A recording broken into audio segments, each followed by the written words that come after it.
in this lesson, we're going to talk about beginning and ending class, in particular, a trauma-informed yoga session. So I sort of discussed this already when we were talking about creating safe and sacred space. However, there is a really wonderful way that you can play with the ideas of creating those sacred and safe spaces, holding space for others, in the way that you sandwich in the actual practice, right? So how you begin and how you end. Now, I discussed how you should always be available prior to your class and post-class, so building in that time if you are wanting to teach in a trauma-sensitive way. You want your students to have the ability to come and talk to you in private, to be able to come and sit with you and ask you questions, maybe even just to come and observe, to fill out the space. As well as after class, you want to be able to discuss maybe some challenges they felt or some things that came up for them, or just allow them to be able to bond with you.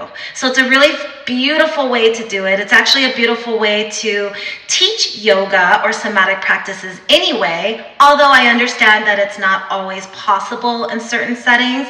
But even just a couple of minutes, just you being available and early and connected, you can introduce yourself, you can make eye contact with everyone, you can ask people their names, you can ask how they're feeling, you can have a group discussion, you can just enjoy being in each other's presence, right? Same at the end of class. So this is something that I'm not going to harp on anymore, but let's talk about things that you can actually do from a trauma-informed way.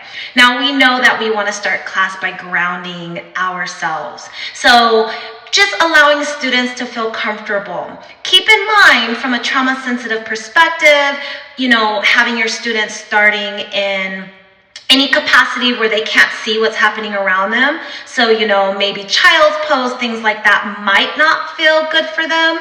It could, especially if they feel really comfortable and safe in the facility or the surroundings. However, allowing them to have their awareness about them as they're beginning their class might be better. Where they're spaced in class, how they're positioned in class, all of that matters, right? But you can begin your class with beautiful grounding, mindful practices that are easy and gentle, some gentle breath work, some gentle stretching, all of that. Most importantly, you want to do this over a span of 5 minutes, maybe even longer. Sometimes that feels really long when, you're used to a powerful vinyasa flow type of class.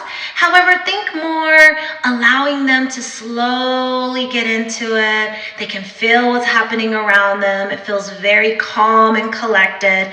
Again, you're holding safe space. You're holding space. You are co-regulating by allowing everyone's nervous systems to kind of calm down, maybe even synchronize, really just focusing on being present. It isn't a lot of time when you've been so disconnected from your own body. It's actually, the more time, the better. Even if it feels like a very long time, it's a very beautiful practice. And I will say, same as the end of class. You want to take as much time as you can, leading them into whatever final resting pose of choice, right? And always giving them those choices as well. Remembering that people who are not comfortable in these types of environments, settings, connections with self, may not feel as willing to do things that are more autonomous and spontaneous as someone who is an avid practitioner, very comfortable with themselves. So meaning you want to give your students options, you want to offer them guidance and give them a little bit of autonomy at the same time, a little bit of freedom. So the idea is, I will invite you, and of course language is huge in trauma-informed practices. I will invite you, I will offer you, if you like, if it feels good, and then here are some options. You can do this, you can do that, you can do nothing. You want them to feel guided and led for those who still need that. But also, if I don't want to do this, if I don't like it, if it doesn't feel good, I can stop. Or I can do this other thing. Or no one's paying attention to, me because not everybody's doing it. I love any of my classes where everyone's sort of doing different things, and I'm sort of calling them out gently, like, oh, I see happy babies in the room. I see bridge poses. I see shoulder stands. I see crow poses. I see windshield wipers. I see resting. I see so many wonderful things happening. And it kind of sends a message, because not everyone can see everyone, that, oh, lots is happening. And my guide, my teacher, is equally excited, equally happy for the person who's doing X and the person who's doing Z.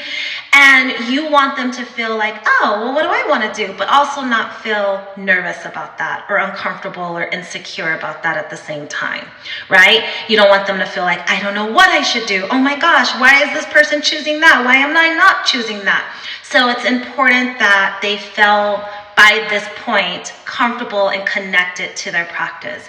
So it is really up to you how you wish to start and end. But at the end of the day, take some time, take some thought, and do some planning. And I promise you, you will find a beautiful sandwich that's going to be perfect, regardless what you choose. So this is just a beautiful way for you to think about it, and I think it's going to be a fun thing to plan. As a yoga teacher, isn't that the fun part? Thinking about how and why. So enjoy it, lean into that.